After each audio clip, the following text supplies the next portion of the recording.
And I'd like to now bring up another interesting place that you're finding descendants of the Israelites, but may not necessarily be from the 10 tribes, but will also play a role. And it shouldn't be overlooked. It's a very serious scenario, is in Africa. Africa has perhaps hundreds of millions of people with this identity right now of being from the people of Israel. Does that mean they were from the 10 tribes? Likely not. We were taught by the historians and within our own traditions that when the Romans conquered Judea, a few hundred years after that the tribes of Israel went into exile, perhaps millions of Judeans were sold into slavery, into Africa, into Rome, deep into Africa. And if you look now, you're seeing people who are most likely the descendants of those slaves who kept true. I'd like to bring up a few specific examples because they're going to be game changers.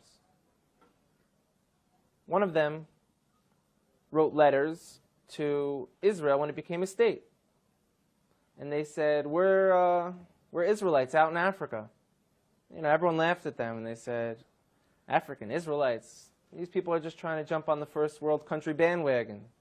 They're living in a third world country. They got nothing. We're coming to Israel. We got innovation, technology.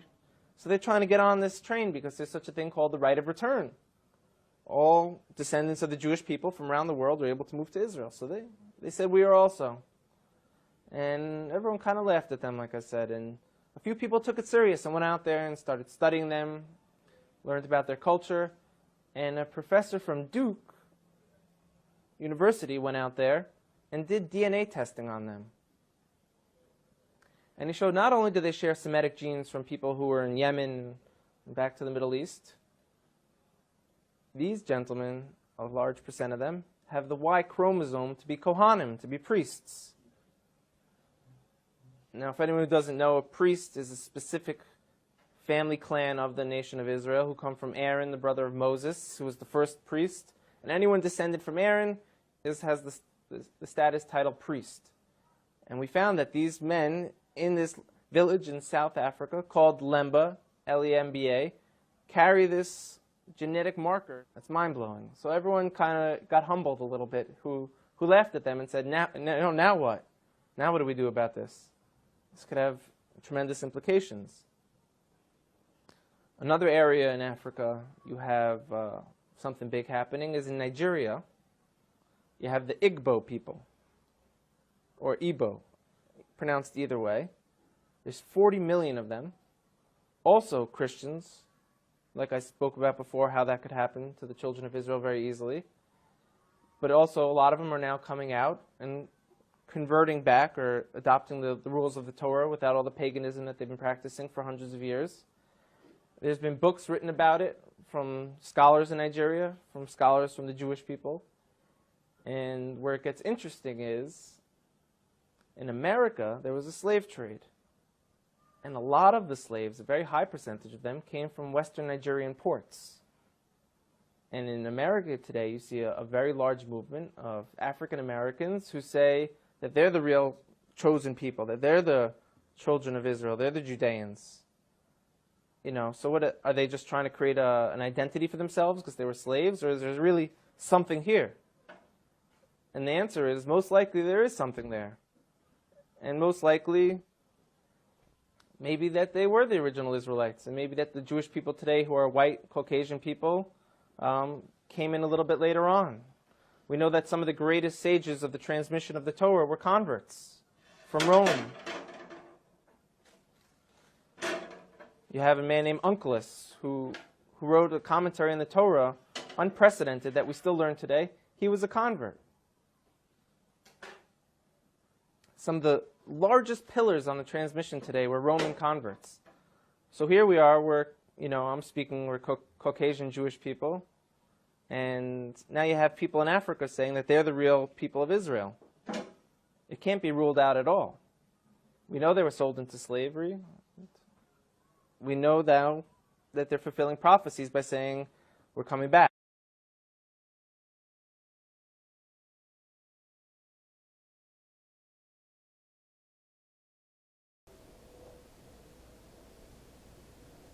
Hi, this is Pastor Joe Green, head pastor of Antioch Assembly Church located in Harrisburg, Pennsylvania, also the founder of the 2019 movement, and I want to share a couple of thoughts with you. I'm really excited about the season that we're in, especially if you have been following the 2019 movement and understanding prophetically and where we're at, especially people of color. I think not only for people of color in America, but also America itself. And so I want to share a couple of thoughts and why I think that this is such an important time that we're in. If you, this message is about lost inheritance and regaining a lost inheritance. And so when you understand the Bible's a book of patterns, it gives us patterns. The Bible says so that we know how to live in these last days. When you find the patterns and how things have operated historically and biblically, then we can tap into those patterns and we can receive the blessings that God has promised us. I want to say before I go forward is that not realizing the blessings and the promises that God has given us doesn't make you more spiritual. It doesn't make you more closer to God. It actually makes you further away, because if God gives us promises, if he makes covenant with us and he blesses us in certain areas and he has given us an inheritance, then it is in our best interest for us to receive that. It's called a gift, and just like with any gift, if God gives you a gift or if anybody gives you a gift and you don't receive that gift, then you're not doing you're doing a disservice to the gift giver. So let's look at some patterns here. So in Genesis 15, you have this. Well, first in Genesis 12, you have God giving a promise to Abraham. He says, "I'll bless those who bless you and curse those who curse you. Through your seed, all the nations of the world will be blessed." And if you understand that Abraham was in Ur of the Chaldees, also known as Babylon. He was under Babylon with King Nimrod. Now, King Nimrod was a grandson of Ham, who was one of the three sons of Noah. And throughout the scriptures, you always see this interaction between Shem and Ham. Throughout history, you see Shem and Ham interacting. And if you didn't know, Ham, of course, were the dark-skinned, the originator of the dark-skinned races, and Shem was brown or red races, the originator of those races.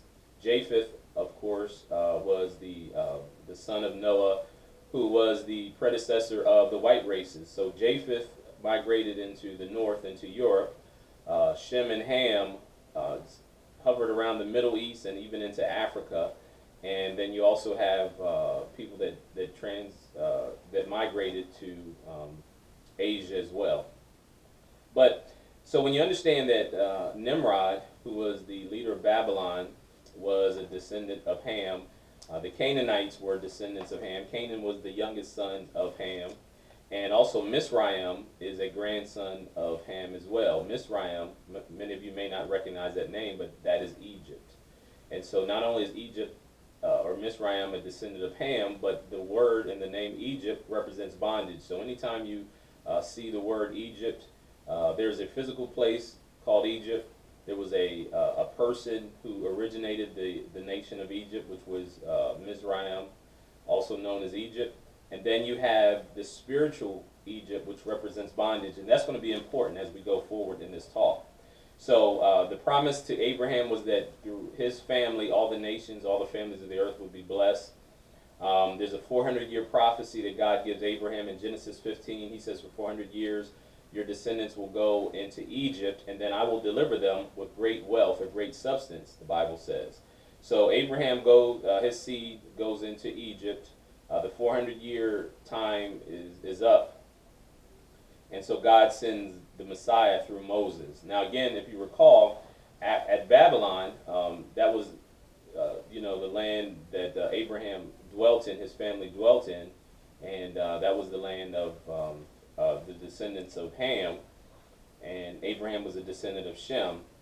So in Israel, Egypt, I'm sorry, Israel was in Egypt, and again we have Shem and Ham connecting, and so after a certain period of time, Israel is in bondage in Egypt, and so God sends a deliverer through Moses, and Moses delivers Israel from Egypt. And if you recall, there was a great transference of wealth. So the Egyptians had to give up a lot of their wealth to Israel. Now, Israel goes in the wilderness for 40 years. God gives them his Torah, or his word, his law. And then finally, they enter into the promised land. They're there for a period of time. God sends the Messiah, Jesus, after a 400-year period from the Old to the New Testament. So you have the Gospels. Jesus comes in. The same pattern happens, is that Herod, who was a type of Pharaoh, who was a type of Antichrist, a world leader, he looks to destroy the prophecy that God has given to his people of deliverance and through great wealth.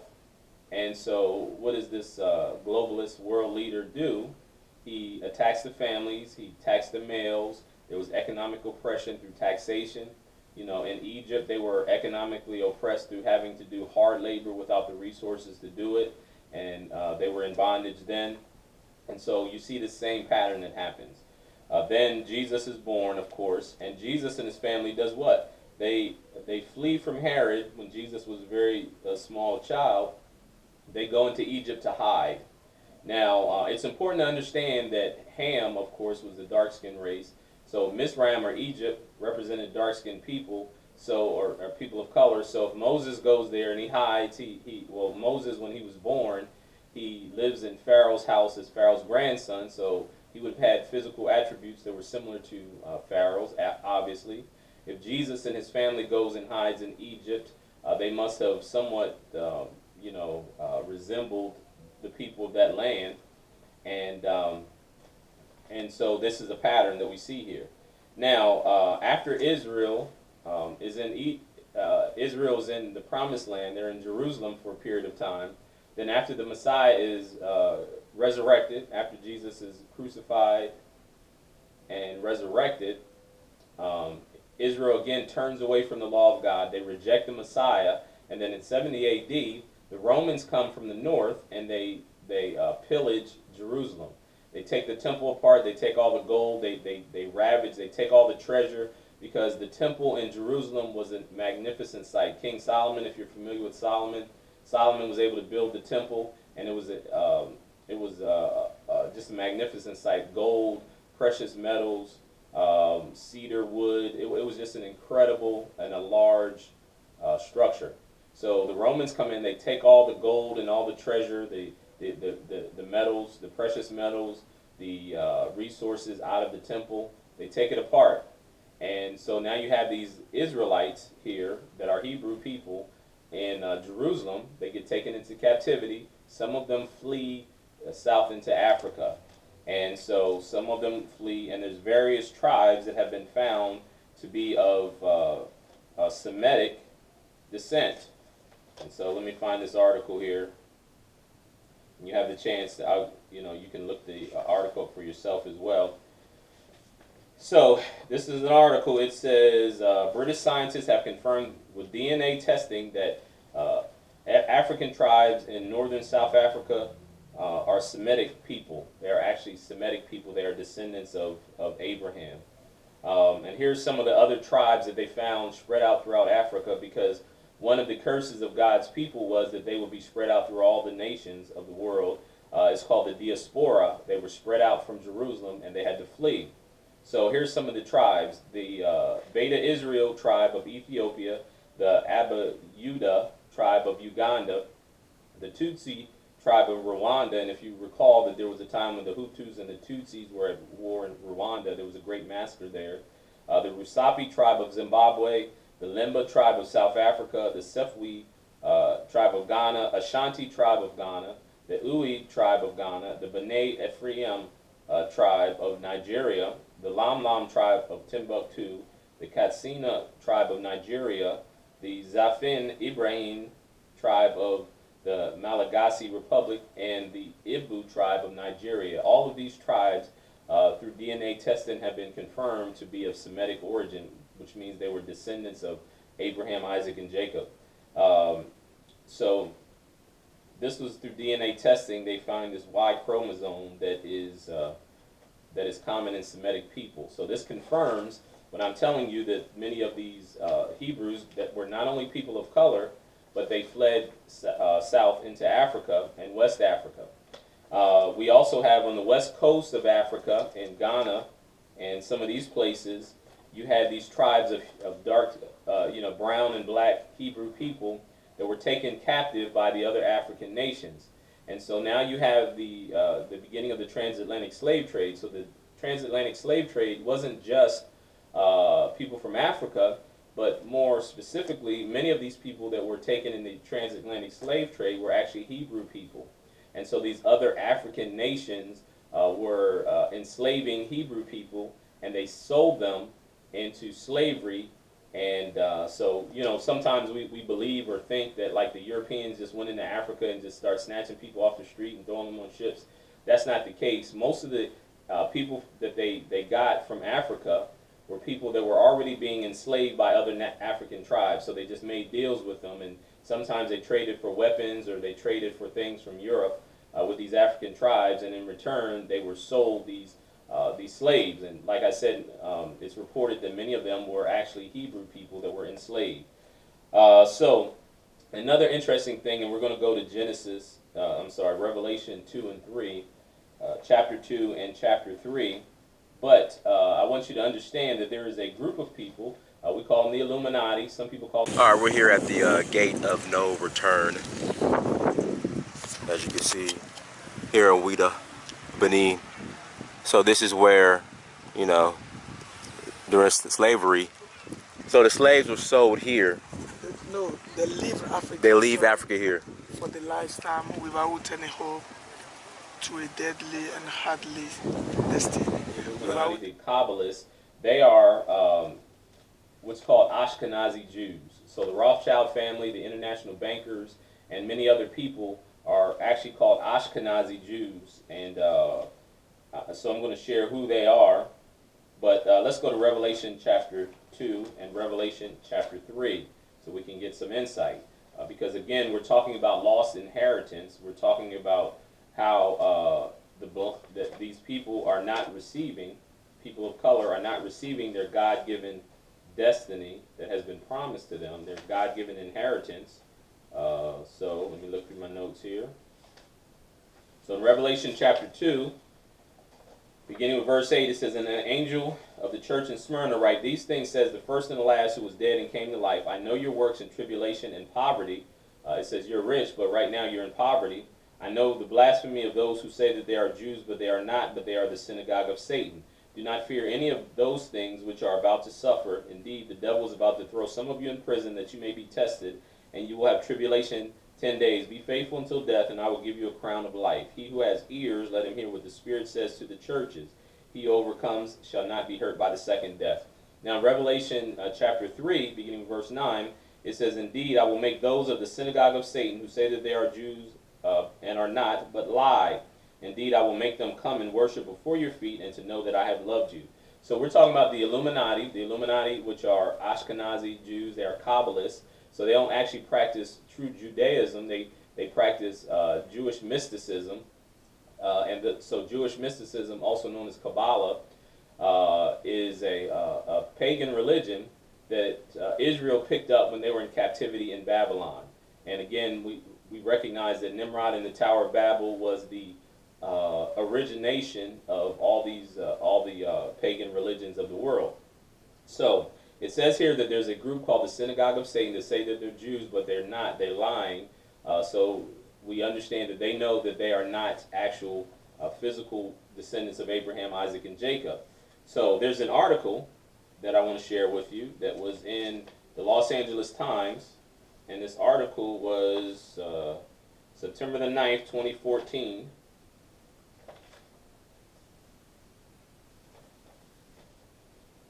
So this article of New York Times in 2019 confirms that 80% of the people that are called Ashkenazi Jews are not actual physical descendants of Abraham, Isaac, and Jacob. And why is that important? It's not important in one aspect because of the fact that God says that all the nations, all the families of the world will have access to him through Abraham's seed. Because of the new birth and the resurrection, we're all grafted into the family of God. But more importantly, even from the time of the Exodus, in Exodus 12, when God gave the commandment for the Passover, he says if a stranger or a foreigner desires to enter into covenant, then they can enter into covenant. The males had to be circumcised, and then it was the same as though they were born a Jew. So you have to recognize the fact that no matter what, if someone is following Torah, they are considered, children of God. Now, why is that important? That's important because, as I stated, that these Kabbalists, these people that are called the synagogue of Satan, they don't follow Torah-based Judaism. They actually follow the Babylonian Talmud. The Babylonian Talmud, again, this is what they picked up when they were in Babylon, which is a bastardized form of Judaism. So it says here, September 9th, 2014, this article by Karen Kaplan. It says, DNA ties Ashkenazi Jews to a group of 330 people from the Middle Ages. Now, again, we're talking about the Illuminati. We're talking about these Kabbalists that are actually from this region of Turkey. In the Bible, in the book of Revelation, it says Pergamon or Pergamos. So Pergamos was in the Caucasoid Mountains of Turkey, which is this group called the Khazars. The Khazars originated from this region, and they adopted a form of Judaism, Talmudic Judaism, not Torah-based Judaism. And of course, you are familiar with the fact that Torah is the first 5 books of the Bible, also known as the Law of Moses. It's the foundation for Israel, the Torah. So these people didn't adapt Torah-based Judaism. They adopted Kabbalah. These are the people that we call the Illuminati, also known as the Rothschilds. So this article in the LA Times, it confirms the fact. It says the Ashkenazi Jews alive today can trace their roots to 330 people who lived 600 to 800 years ago. It says that a new study in the Journal of Nature Communications, an international team of scientists, sequenced the complete genomes of 128 healthy Ashkenazi Jews and compare each of those sequences with others, as well as the DNA of 26 Flemish people from Belgium. And it confirms that these people are Ashkenazi and that they are not physical descendants of Abraham, Isaac, and Jacob. Now, the reason that is an interesting fact for us to share is because Ashkenaz was the son of Gomer, and he is the grandson of Japheth. So Japheth represents the European race, people that migrated into Europe. The Scythians, the Slavs, and all these other people, they are actually descendants of Japheth. And so we know that Abraham was a Shem. He was from the line of Shem. So you have these people that are Ashkenazi Jews, these Kabbalists, these Illuminati people that are in charge of the world banking system, and et cetera, et cetera. They were actually the ones who were primarily the ones who benefited from the transatlantic slave trade. So what did they do? They got these dark-skinned, brown-skinned Hebrew people from Africa. They transported them across the transatlantic in slave ships, and they made a profit off of them. So it's important for us to understand it, and the reason being is because, like I said, this inheritance that is attached to God's people, the wealth that they are receiving, they have to understand who they are in order for them to fulfill their end of the bargain. And so following God's law or his Torah gives the blessings to his people. And as opposed to violating God's Torah, and when you violate God's Torah, you actually miss the blessings, which is why God gave the commandments to Israel. And in Deuteronomy chapter 28, there's a whole list of curses that come as a result of violating God's commandments. So God says in Deuteronomy chapter 28, if you heed my voice and follow my commandments, then I'll give you victory over all your enemies. I will bless the work of your hand. All your storehouses and everything will be full with goods. So there's financial prosperity that comes with following God's Torah. As far as military and coming into contact with other nations, they would have victory. If you recall, when Israel went to Jericho, Rahab the prostitute said, "We heard about you guys and how you have victory. Your God's with you, and you have victory over all these other nations." She gets adopted into the family of Israel. She's in the lineage of King David because of her desire to covenant. Ruth and Naomi. Ruth was a Moabitess. She wasn't a physical descendant of Abraham, Isaac, and Jacob. She went into covenant with Naomi. She marries Boaz. She's listed in the genealogy of Jesus Christ. the Messiah and King David. So that was always the case with God, but it was always based on and contingent upon keeping the Torah, keeping God's commandments and his laws. So in in Deuteronomy 28, it gives a whole list of curses. And one of the things that was very interesting, one of the specific curses mentioned in Deuteronomy chapter 28 was that they would be taken back into Egypt on ships.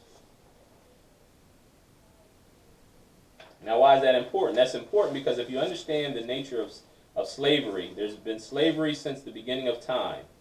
But the only time that the slave trade took place based on ships was during the transatlantic slave trade. And again, as I mentioned, Egypt is a name for a physical place, but it's also bondage or slavery. So what God says here, this is in Deuteronomy chapter 28, verse 68, and the Lord will take you back in bondage in ships, by the way which I said to you, you shall never see it again. And so they go, so this is, to me, it's a demonstration of, or a prophecy of the transatlantic slave trade, which was a time where these people that were of Hebrew descent, these people of color, were actually taken into captivity on slave ships. Again, these were all curses that God says that will happen to his people. So let me read a couple of the other curses. Verse 33 of Deuteronomy chapter 28, a nation whom you've not known shall eat the fruit of your land and produce of your labor, and you shall be only oppressed and crushed. Verse 36, the Lord will bring you in a king who you set over you to a nation where neither your fathers have known. Verse 41 of Deuteronomy 28, you shall have sons and daughters, but they shall not be yours, for they shall go into captivity. Verse 43, the alien who's among you shall rise higher and higher above you, and you shall come lower and lower. So all these are curses that that God has promised that will happen when his people turn away from the Torah.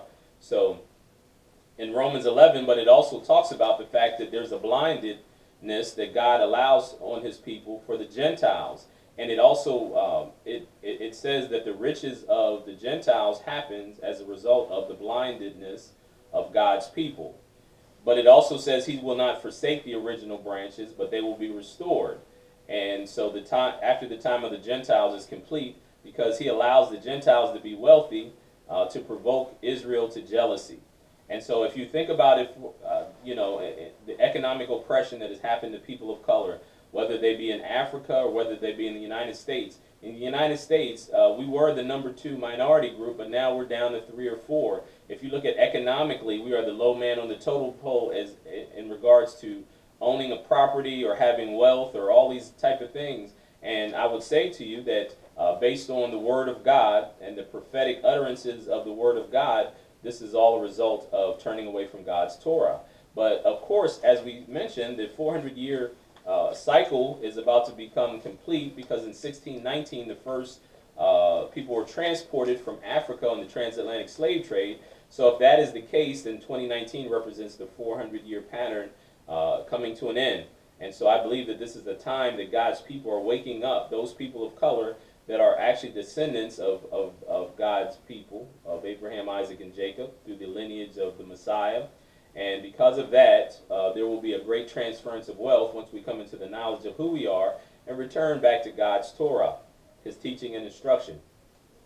And so this is a strategic time, I believe, because the patterns are undeniable. If you look at slavery, the transatlantic slave trade, they were run by these globalist Ashkenazi Jews, right? So they profited off of the transportation of people of color. And again, if you were to go back to my theory that they are Hebrew people, that they are Israel, then that's the case, that they are profiting off of the wealth or the riches of the Gentiles. If you understand that in major sports, so you have the NFL and the NBA, is 70 to 80% of those in these sports are people of color, but yet they don't own the NBA or the NFL. The owners are primarily Europeans, and many of them are what you would call Ashkenazi Jews. If you look in Hollywood, it's the same thing. The people that own the studios are Ashkenazi Jews, even though people of color have contributed a lot to the success of movies and the entertainment industry. Music, especially. If you think about hip hop, was started by people of African or people of color. If you understand that all popular music now, whether it's pop music, rock and roll, jazz, reggae, hip hop, R&B, all of these genres of music stem from the creation of people of color. But they don't own the studios, they don't own the distribution. Some of them own labels, but if you look at the structure of the label, or the business structure, they all are under the umbrella of someone who is not of color. So they are profiting off of the people of color. And again, if you look at what the Bible says, and I know this isn't a popular thing to talk about, that a lot of people don't want to acknowledge it, but it's very clear throughout the scripture that when we turn away from God's commandments and his laws, that there's a punishment because of it. It says that you will be a byword and a curse word throughout all the nations of the earth. And I was reading this book. It talks about how every nation in the earth has a negative word for people of color. In the United States, we have the N word. In other cultures, they have, even in Asia, they have a N word equivalent for people of color, and that's one of the curses that will happen to God's people. There's a book called The 13th Tribe, and it's written by Arthur Kessler, and in it he talks about the fact that these Ashkenazi Jews, these Khazarians. Let me read a little bit of this off the back cover. It says, the book traces the history of the ancient Khazars, Khazar Emperor, a major but almost forgotten power in Eastern Europe, which in the Dark Ages became converted to Judaism. Khazaria was finally wiped out by the forces of Genghis Khan, but evidence indicates that the Khazars themselves migrated to Poland and formed the cradle of Western Jewry. And so they flourish today in many different, in banking. They went into Germany, and now you see them being the head of many different industries, parts of industry. So I believe that there's an awakening that's happening. I believe that God's people will come into the realization of who they are, that we will turn back to Torah. I've been studying Torah for about 13 years now. And when I first went to a Passover Seder, I knew that there was a connection there. I really felt it deep in my spirit that this was something I was supposed to do. So I've been teaching and following Torah for some time. And now God has given me even deeper understanding and revelation as to why it is that we have that connection. There's a couple of videos that I'm going to share with you. One, there is a Ashkenazi Jew, European Jew, who acknowledges the fact that the DNA evidence shows that these people of color are actually originally Hebrew people. There's also a couple of videos and some books that you can read about the slave trade and how it was run by Ashkenazi Jews. They ran the shipping industry at the time, and many other facts. These are all historical. This is not a knock on anybody, because God is no respecter of persons. And the reason they're called the synagogue of Satan is because these New World Order globalists acknowledge that it is Lucifer who they are trying to push a New World Order, and Lucifer is the head of what they follow and what they believe in. There's many of their writers and many of their famous people that have acknowledged that Lucifer is the one they follow after. And this goes back to the Garden of Eden, when the serpent gave them secret knowledge, they believe. And so the Khazars were actually the serpent cult that supposedly converted to Judaism, but it wasn't a real Judaism. It was this Jewish mysticism that they learned from Babylon, ancient Babylon. So anyway, just stay tuned. We have a whole lot more. Please subscribe to my YouTube channel. Please go on to the 2019movement.org, YouTube, Facebook, and all these other social media sites so that you can stay connected, because I'm very excited about what God is going to do. I know that this is a strategic time, and God is going to do something amazing once we reconnect to who we are, our identity, and understand who we are. And because again, God, not only does he bless his people for turning back to his way, his righteousness, but he also blesses the nation for how they treat him, or he punishes nations for mistreating his people. And so again, it is important for people of color to understand their identity, not just for their culture, but for the nation as a whole. Until next time, be blessed of the Lord. I love you. And In the name of Messiah, Yeshua, Shalom, Shalom. Obadiah Yisrael of the Hebrew Israelites in Chicago points out that one of the facts Scriptures gives us about Israel in regard to their physical appearance is that Israel is described as physically looking like the sons of Ham in appearance. Ham was one of Noah's 3 sons. Shem and Japheth were the other 2. Noah's descendants repopulated the earth after the great flood. Ham's descendants are traced to the families of Africa. Ham, Quam in Hebrew, means black, hot, and burnt. Ham had 4 sons: Cush, Ethiopians, Cushites, and Nubians; Mizraim, Egyptians, and Kemet; and Phut, ancient Somalia. All 4 of Ham's sons and their descendants settled in and around the continent of Africa. This includes the so-called Middle East, which is also part of the continent of Africa. Ham's sons are the people of the African continent, the ancient Egyptians, Ethiopians, Somalians, Canaanites, etc. This is a historical depiction of the Jews during the Babylonian period, clearly showing the African racial origins that many believe originated out of Egypt and was followers of the Akhenaten religion. This is a statue of the boy king, King Tut. This statue was found in his tomb among many of the treasures in Egypt during an archaeological excavation in 1922. Scholars say King Tut was on the throne of Egypt a few years before the Israelites' Eurocentric Christian world knows nothing about the real Jesus from the tribe of Judah, the Ethiopian who spoke Aramaic. According to Hebrews 7:14, the tribe of Judah, from whom whence Jesus, or Yeshua, his Hebrew name, came, is a dark-skinned nation of people. However, as Europe prospered, it presented the global world with a white Jesus around the time when the Bible was being translated from Hebrew to Greek to Latin to English. Egypt, if you look in a very good dictionary, you will see the word Egypt means a condition of slavery. And because slavery was the key element in that country, when they formed the New World and they gave the New World names to these countries, they named it Egypt, associating it with the condition. So, keep that in mind, that Egypt is a condition of slavery. Remember, the children of Israel was in slavery in Egypt, okay? The Mizraim. The 68th verse, the last verse in that chapter says, this is because we disobey. And Yahweh will bring you back to Egypt, which means condition of slavery, by ships. On a journey I said you should never make again. You remember when Moses stood at the Red Sea and he stretched his rod and he said to the children of Israel, the Egyptians you see today, you will see them no more forever. That's the covenant that Yahweh made, that they shall not turn back.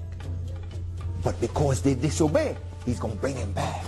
He brought us back, ladies and gentlemen. There you will offer yourselves for sale as male and female slaves to your enemies, but no one will buy you. It's all in Scripture. Our people, the true Hebrew Israelites, are black people, because the Scripture says we will be brought into slavery by ships. And all over the world, there is no one, no people, no nation on the face of this earth was ever taken into slavery by ships but Hebrew Israelites, African people. Deuteronomy 28:68, and Yah shall bring thee into Egypt again with ships, by the way whereof I spake unto thee. Thou shalt see it no more again. And there ye shall be sold unto your enemies for bondmen and bondwomen, and no man shall buy you. According to verse 68, Israel will go into a repressive, brutal bondage similar to what was experienced when held captive in Egypt. Only this time ships will be the major transportation method used to move the Israelites to their new dwelling places.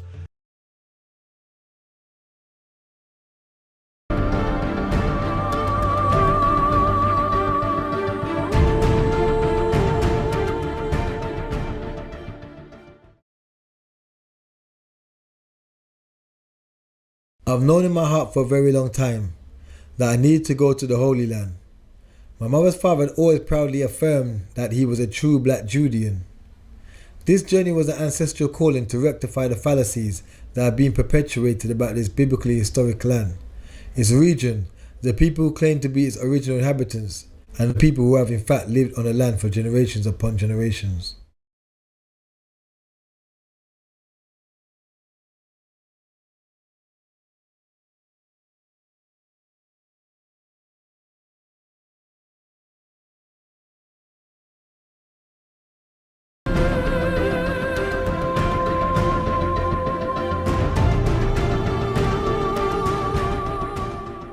Introduce yourself and give us a brief understanding of your connection to the Holy Land. I am Sar Madiel Ben Yehuda. Sar means minister. My title in the community, my role is minister. My portfolio is that of information. I'm charged to collect, to analyze, and to disseminate information about the Hebrew Israelites here in Israel, about our particular history as a community and our history as a people connecting back to this land. We consider Israel to be Northeast Africa. We are living here in the southern portion of Israel in what is known as the southern Judean mountains. And of course, we have to make this clear that Israel predates any Palestinian connections here to this land. When you look at the name of Palestine, it was the name that the Romans gave to the land formerly known as Judea. Now, I didn't say Jewish or Judaism, but Judea. So the Judeans were the people that actually lived in this portion of this land prior to it being named Palestine by the Romans. So this is what we consider to be Northeast Africa. We are sitting on the African tectonic plate. There are African species of birds and animals and plants that you'll find all throughout this region. Why I took you here is that I want to show you that the country called Israel is sitting on the African tectonic plate. It's like all continents are sitting on a plate, okay?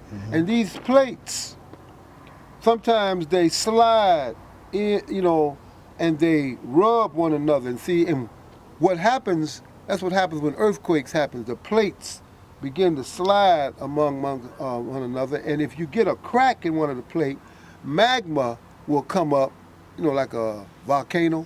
A magnum would come up, and it will cause, you know, great devastation because of the volcano, but it's because of the shifting of these tectonic plates. Without question, we are in Northeast Africa. We are landlocked to Egypt, with the exception of the Suez Canal, which was a man-made ditch, a boundary now between, in fact, it's not even really a boundary anymore since Egypt has reclaimed the Sinai Peninsula. But nevertheless, even those of us who are Pan-Africanists in our thinking and Afrocentric, we forget and we leave off that portion of Northeast Africa and don't want to claim anything beyond that. Of course, Afrocentrists are still fighting tooth and nail for Egypt to be included as a part of Africa, because most Egyptologists and anthropologists, archaeologists of the Eurocentric persuasion will say that Egypt is in Africa. They had to concede that, but then they still draw the line by saying that they weren't Africans like that. In other words, they weren't dark-skinned people. And of course, this is all part of the Great Deception. And the reality is that if they give up Egypt, ancient Kemet, if they give that up and say that that was a part of Black Africa, then they will also have to give up Israel. And that's why they draw the line at Egypt, because if they give up Egypt, they've got to give up Israel. Now, we're going to go over here, and I'm going to show you where Israel sits on the African tectonic plate, which means that Israel is Northeast Africa. Now, when we look at this map, this is the Sinai, okay? This is the Red Sea. This is Egypt. This is the Sinai. This is Israel. All right, this is Saudi Arabia over here. Now, if you see this in Hebrew, it says Haluach Afrikani, the African plate. Here it is right here. Israel is sitting right here. Israel is sitting on the Haluach HaAfrikani, which means that Israel is northeast Africa. There is no Middle East area. If you sit here in Israel, you have a border with Egypt. So Egypt is in Africa. So how I can say this is Middle East? To me, it's Africa land. Blacks from Africa back to home, and also from Africa, from here, we've been there. And also, for most of the blacks, they have a confusion about Israel. This is your home. This is your land. I start from zero to know who am I. After that, I hear from the cousins, I am a Jewish, I have a full right to come in Israel. I am sitting here 22 years.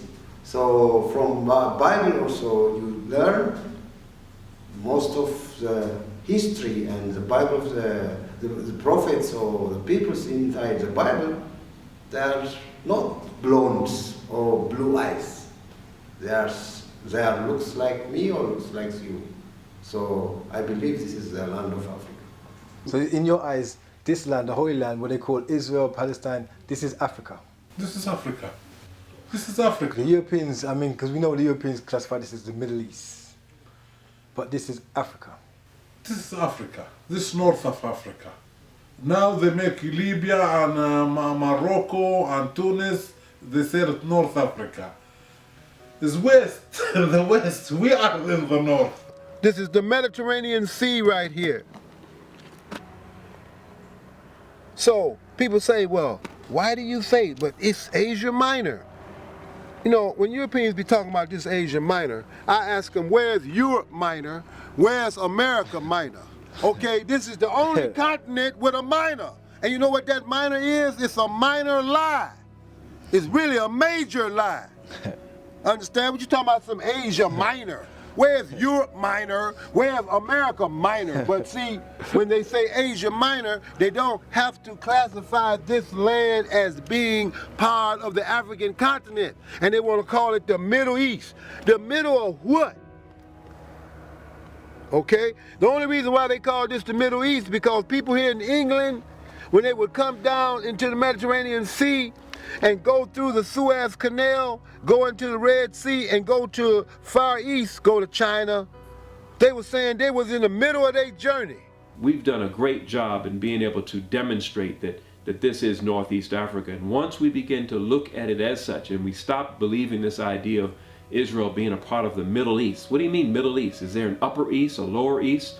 What do you mean Middle East? It's a geopolitical term that the British, our good friends the British, that they used during their reign and their dominion, which has long since passed. The sun has long set on the British Empire. They no longer rule the seven seas, but they, in their world, in their worldview, they called this region the Middle East, and it made sense in that perspective because going to their east, when they got as far as they could to their east, and they call that the Far East, and to this day it's still called the Philippines, China, Asia, or Far East Asia, whatever.